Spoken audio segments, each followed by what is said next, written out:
Welcome back in, everybody, to Bird 365, a Victory Monday edition of the show. Eagles clinched the NFC East. They clinched the number 2 seed in the NFC, and Saquon Barkley gets his 2,000 rushing yards, just the 9th player in NFL history to do it, coming off a 41-7 win over the Dallas Cowboys. We're joined now by Chris Franklin from NJ.com. Chris, welcome to the show, man. How you doing on this Victory Monday for the Birds? Doing all right. There's not a shortage of things that are going on after yesterday. My goodness, you Yeah. listen them off. It's a lot of work. But it's fun work that when you look at all the stuff that happened. All right, let's start with the lead, Chris Franklin. You're the Eagles head coach. You got to tap in for Nick Sirianni. Saquon playing in a meaningless game against the New York Giants to get the NFL's all-time rushing record against the team that let him go. Saquon, you did a very good job. You got over 2K. If you had 50 yards to go, we're playing you. We want you fresh for the playoffs. I'm sitting them. I think you got to sit them. And you look at the way that you got so much more to play for. You won't have a true bye week because you don't have that number 1 seed. And boy, looking back now, look at that Atlanta game and look at the way that the game against Commanders ended. That played a big role in some of that. Yeah. But you look at that, you don't have them, you gotta sit them because I'd rather have.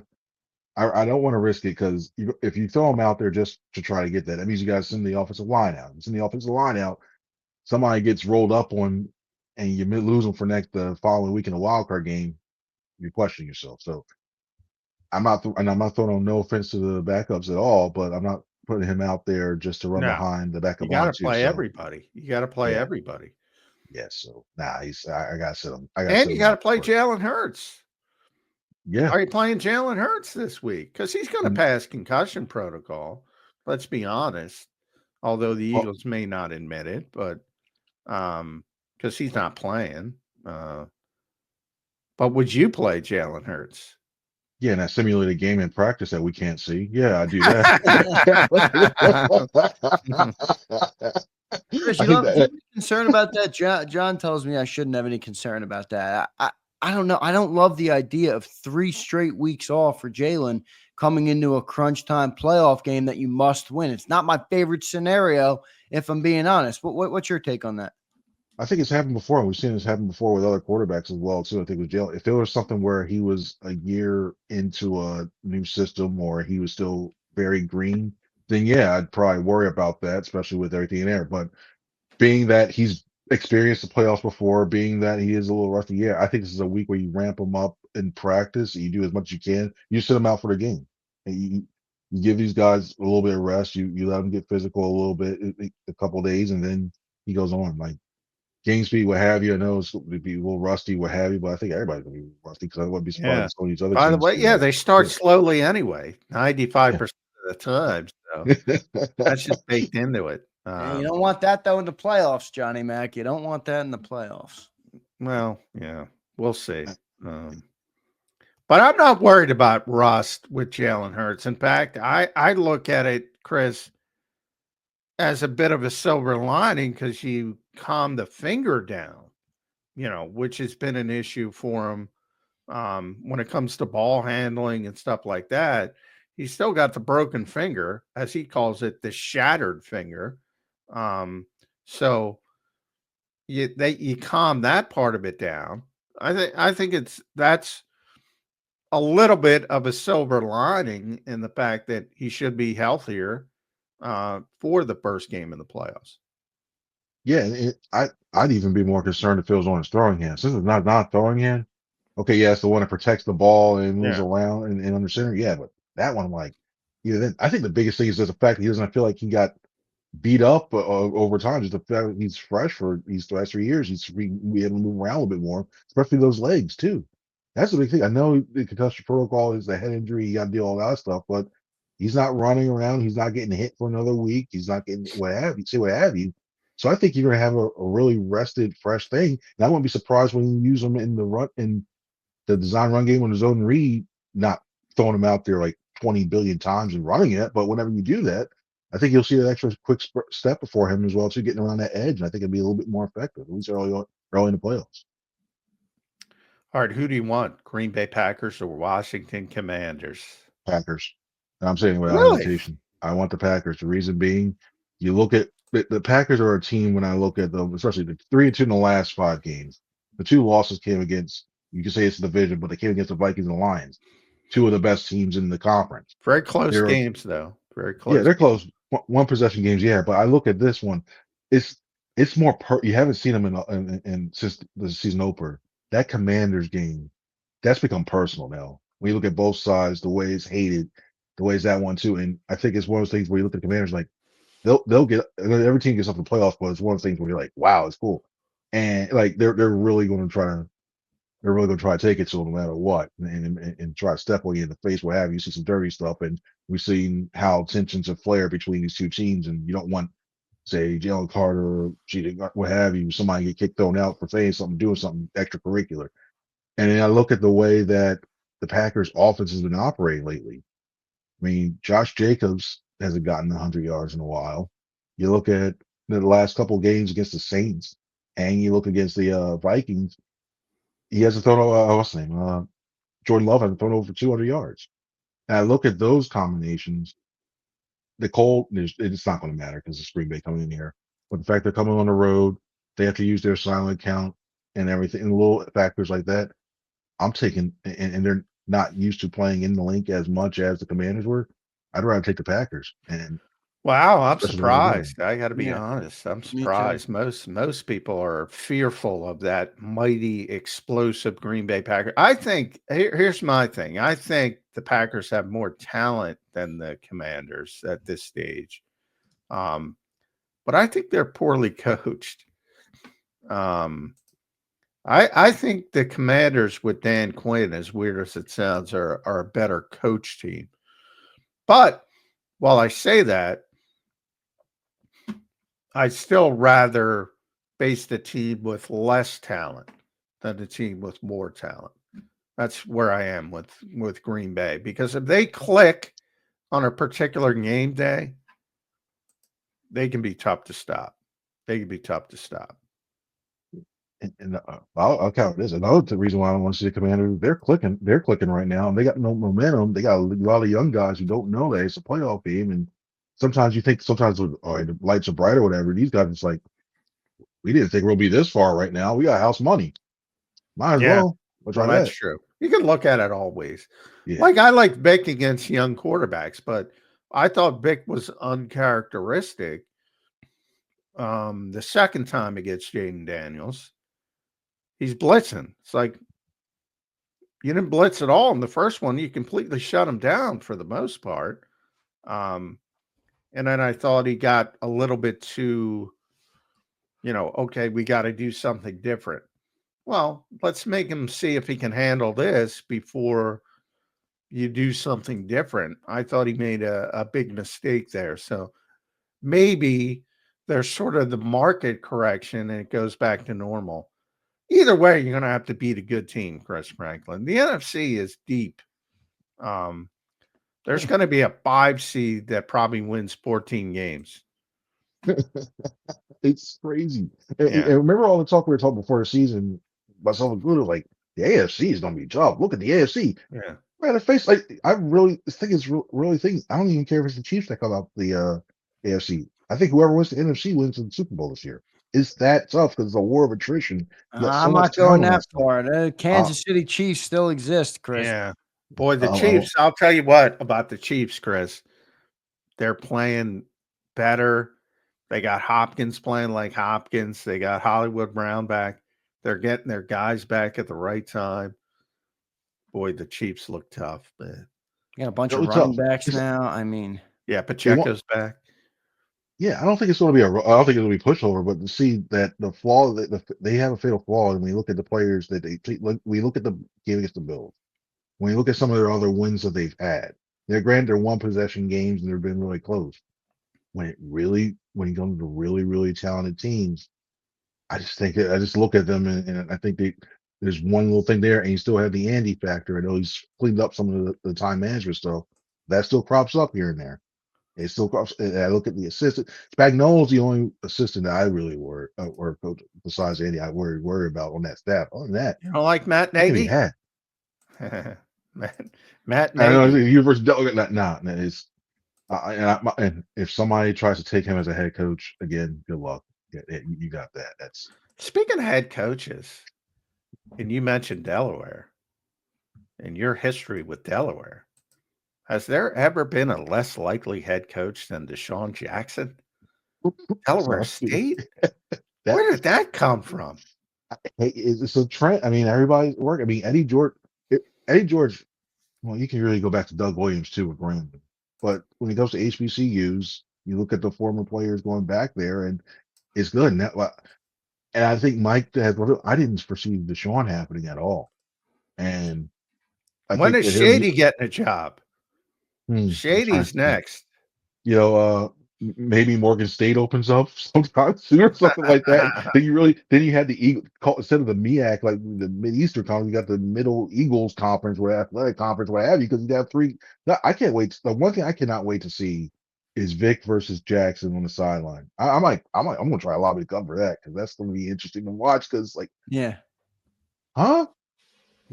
How did they get here? But hey, it's good recognition for those programs. They'll definitely be able to recruit. They got the platforms to do that. And I was thinking about Vic versus Jackson, and I was thinking about Vic Fangio versus Lamar Jackson. That's what popped in my head. that's another good matchup too. Yeah. Vic will probably frustrate over there heavy, but yeah, Yeah. it wouldn't be surprised if there's a lot of offense and a lot of those You already did it decisions once. made. Yeah. He did it once.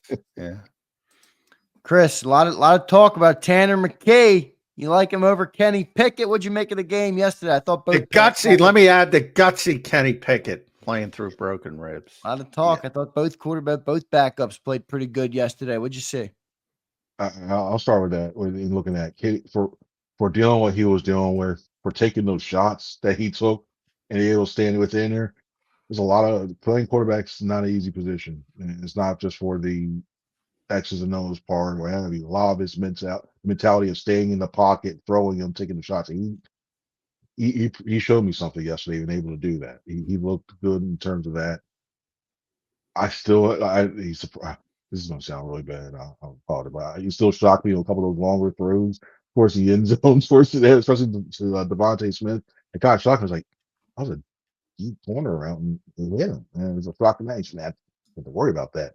Still, that being said, I like Tanner personally a little bit more than Kenny. I think I look at his ability to get the ball out quickly, the arm strength, he's still able to quickly decipher, read the coverages. I would see. I was in the next year, in next off season, if somebody comes calling looking for a backup quarterback or a quarterback, I do it. The Eagles QB room, and I put it on Blue Sky for it really reminds me like the 2002 season, where if you compare each one to each one, Jaylen Hurts and Donovan McNabb, they both play the same role. When you look at the physical attributes of Coy Detmer versus the physical attributes of Kenny Pickett, ooh. That is a lot of disrespect for Kenny Pickett. No, I don't think so. We were talking. Now, Chris knows because Chris used to play quarterback. If you watch Kenny Pickett in practice, he's got more zip on the football than Tanner McKee. But Tanner's 6'6", so people assume he's going to be Drew Bledsoe. But he's not. He's not. For functional football throws, Chris, as you mentioned, the corner route, the throw that AJ that got called back, as Jeff Kerr said, AJ called it a dot. That was a hell of a throw by Kenny Pickett. Functional football throws, he's got more zip on the ball than Tanner McKee. Well, functional. If I'm running a lot of intermediate routes, I like it. I still like the fact that I can really challenge somebody and stretch the field vertically with McKee as well too. And I think it functionally, like you say, like Pickett for the offense, if you need him short term, like a game or two, like yesterday, no problem with him at all. But like say if Jaylen went down week 4 and I have to run this offense the rest of the season, and then we both go Ian Book. He's a cool man. He's a good guy. But I want somebody I don't want those safeties to keep creeping in instead of playing back 15 to 12. I don't want them creeping up and Well, putting 9 no, in the I'm box. not. And I think I don't Pickett want to can do overstate it. I mean, let's be honest. that. If you have to play a whole season with Kenny Pickett or Tanner McKee, you're probably not in good shape. You're like the Falcons. Falcons treading to like you're probably like an 8 or 9 seed. Yeah. Yeah. So, I mean, but as a backup quarterback, like I have this weird thing with Kenny Pickett because so many Eagles fans dislike Kenny Pickett. And I can't figure it out because he grew up, he's a local kid. He grew up an Eagles fan. Normally, that's somebody they plug into for some reason. And I haven't seen him play. I mean, he won 14 games as a starter in Pittsburgh. I don't know. It's very weird to me, Chris. I can't explain. And he went out there yesterday. He played well in Washington. He did enough to win. Let's be honest. Devontae will be the first one to raise his hand. If he catches the football, they win that game. And Devontae never drops that. That was the most uncharacteristic drop we've seen all season. So now you got really 2 full games. That's a pretty good backup quarterback. Howie Roseman can spike the football on that trade. That's a pretty good, especially when you're watching Cooper Rush on the other side. Yeah. Goodness. That I'll agree with. Cooper Rush his decision making was horrible. Oh my God. He had Tolbert. I look at the first one on he had Tolbert wide open and he takes a sack, like wide open a court, takes a sack. His decision, the CJ Gardner-Johnson. Like I'm trying to process and think in my mind, what am I doing? Okay, I take the snap.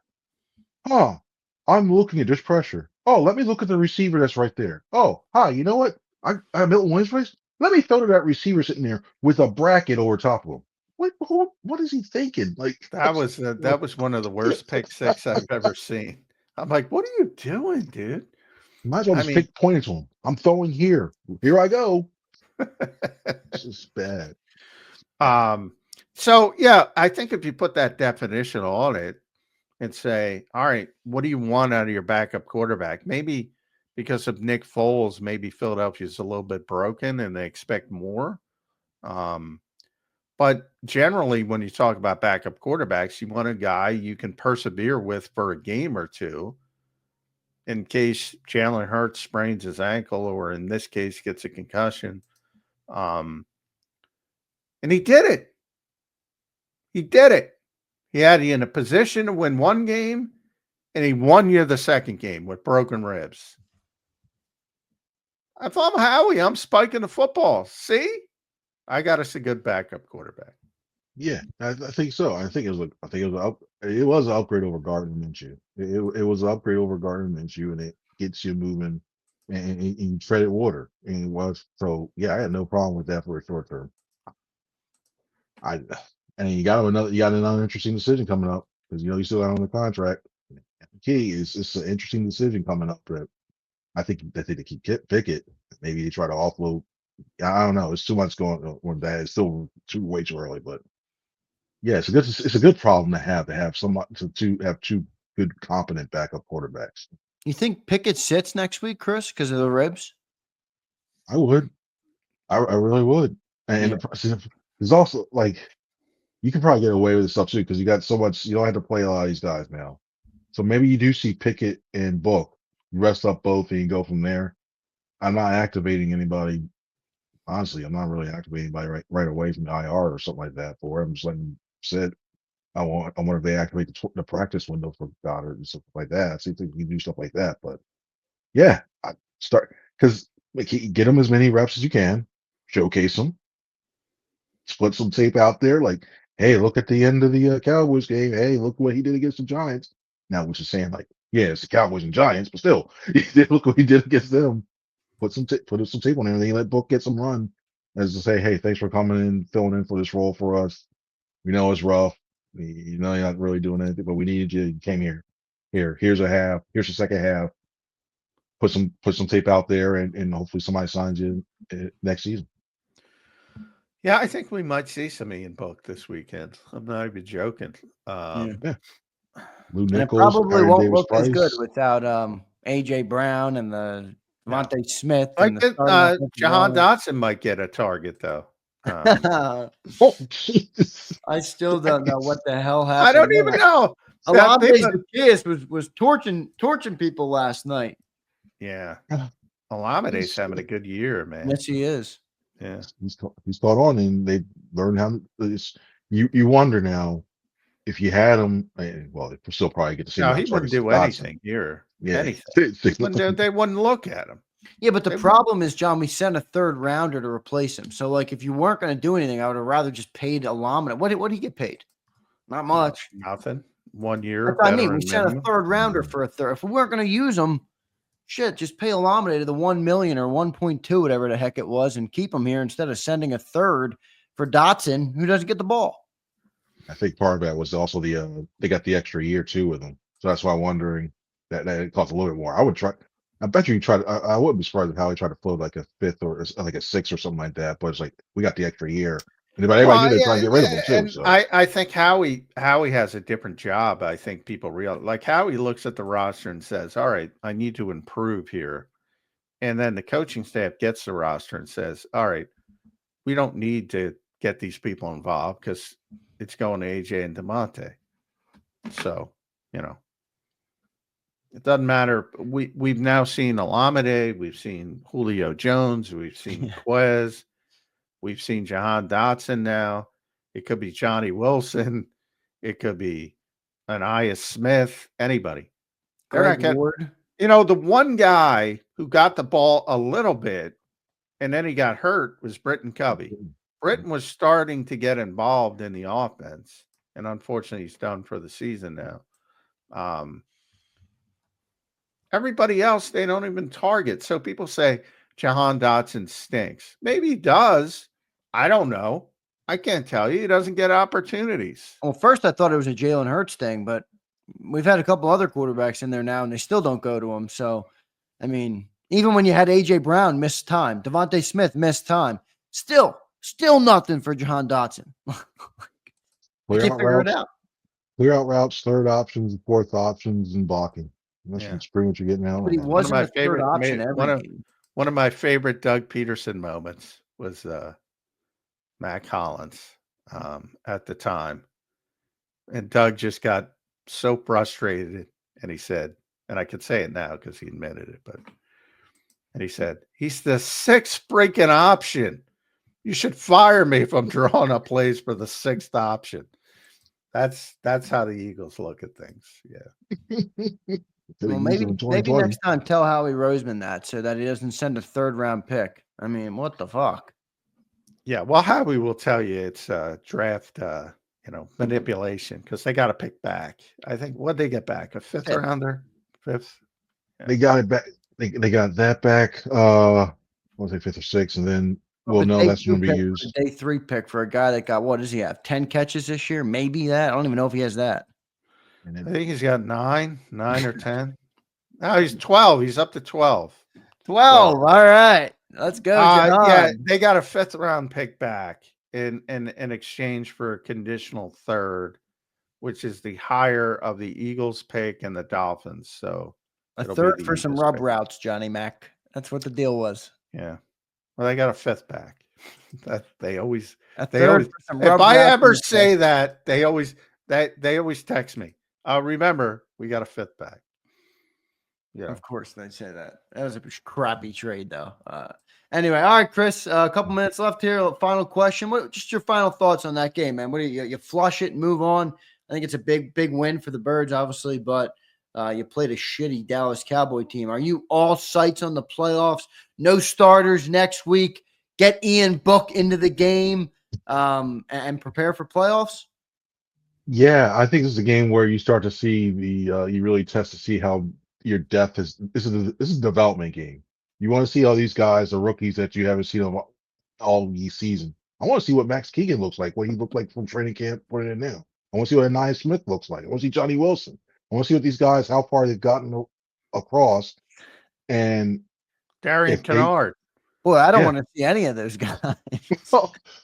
Hey, you got John Miles. Dotson, Ian Book, Lou Yeah, Nichols, I'm just curious to AJ see what. Woods, bring them up. Might as well. Yeah, at this point, you might as well see what you got, and Johnny Wilson, that's it. get Johnny Wilson involved. Yep, and throw him a few passes and see on that one too. I think that's for me. That's the fun part to look at this part. You see a lot of these guys who could play future roles in the next couple of years. You want to see this job they've Hey, done that those how developmental about, things have done. Jeremiah Trotter, getting in there a little bit yesterday. Oren Burks with the forced fumble. Yeah. Burks had the most snaps on defense. I thought he Yeah. did well for Any fear for spot you size. guys that Q's hitting the rookie wall? He went 15 weeks, no touchdowns given up, and he gave up 2 in the last 2 weeks. Any fear of that or no? Not for me. I don't know No, about I'm Chris. No, I'm got no I don't fear know. about that. They've been playing more man covers recently. That's my bigger concern. Why have they shifted? Put it out there so teams see it recently and they switch back in the playoffs to go back to the zone, that weird the zones and stuff they do, so they don't get a sense of it. That's my feeling. Maybe. All right. Thanks. That calms me down a little bit. 3D chess from Vic Fangio, because I think he's getting exposed because he's in man coverage, and again, Eagles fans went nuts with the lockdown stuff. There's no such thing. If you're throwing a back shoulder to AJ Brown, or you're throwing routes to Josh, you're going to get beat. From Patrick Surtain on down, you're going to get beat.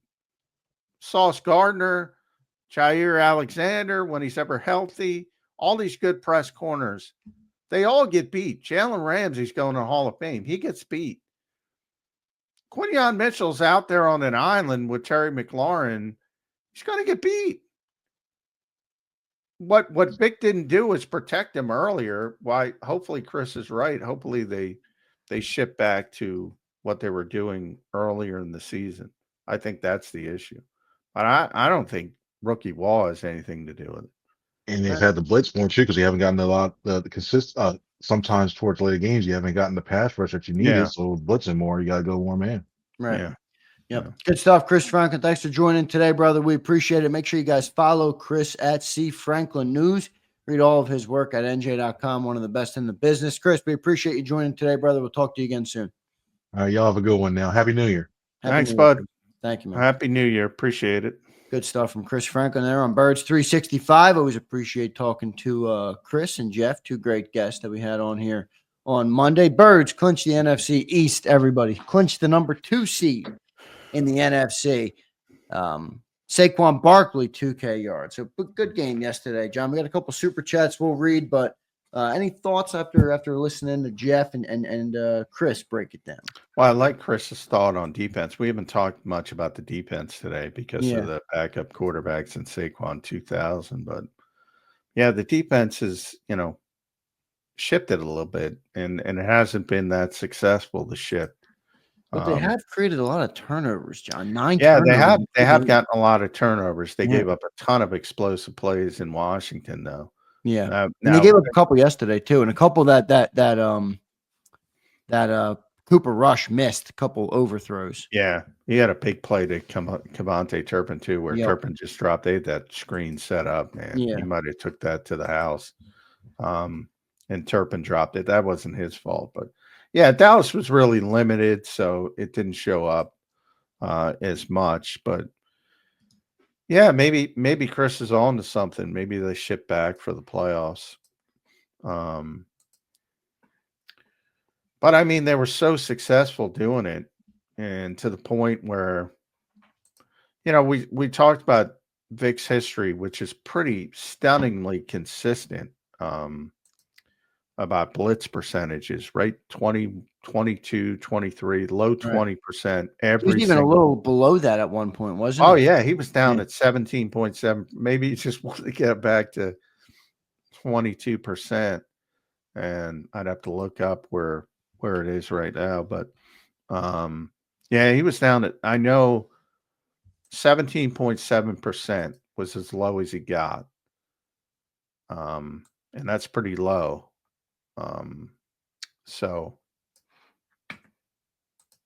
But they were successful. So I don't necessarily understand why the shift came.